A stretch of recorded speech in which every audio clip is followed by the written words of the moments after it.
हाय सांग माने मो चैनल को आपण मानक बहुत बहुत स्वागत। यही वीडियो रे आपण माने सीखि पारिबे कुर्तीर गला केमती फिनिशिंग सहित बनै पारिबे। चलंतु वीडियोटी स्टार्ट करबा।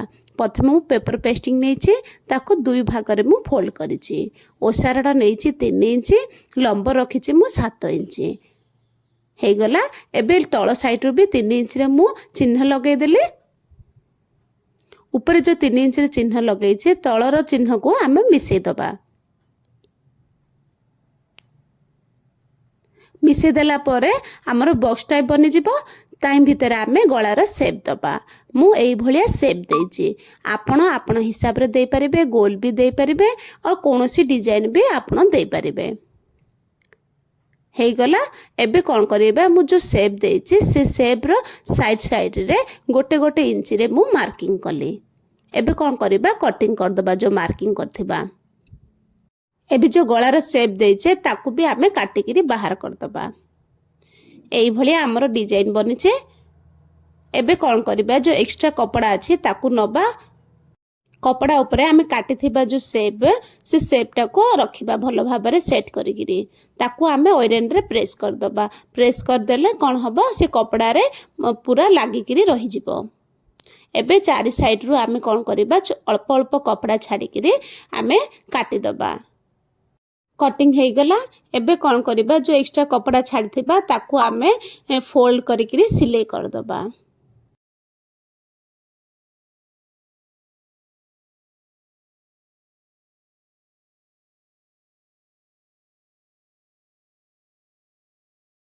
सिलाई हमर कंप्लीट हे गला।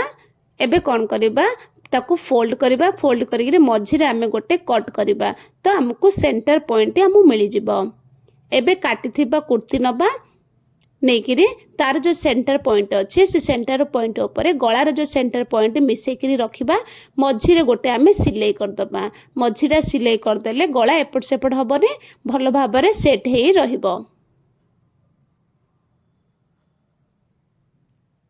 हे गला। एबे कोन करिबा जो गला काटिचे से गलार साइड साइड रे आमे ताकू सिलाई कर दबा। देखंतु एई भलिया आपण माने भी सिलाई करिवे। जेमती शेप देचे सेही शेप रे ही आपण माने सिलाई करिवे। जदि वीडियो भल लागे तो लाइक कर देबे, मो चैनल को सब्सक्राइब कर देबे। हमर सिलाई हे गला। एबे अल्प कपड़ा छाडी किरे आमे ताकू कटिंग करी बाहर कर दबा। कटिंग हे गला। एबे आमे छोट छोट कट लगे दबा। कट लगे देले एबे पेपर पेस्टिंग को उल्टा कर दबा। ता ऊपर आमे गोटे सिलाई कर दबा। एई भलिया सिलाई करिवे। एई भलिया पूरा सिलाई लगे देबे।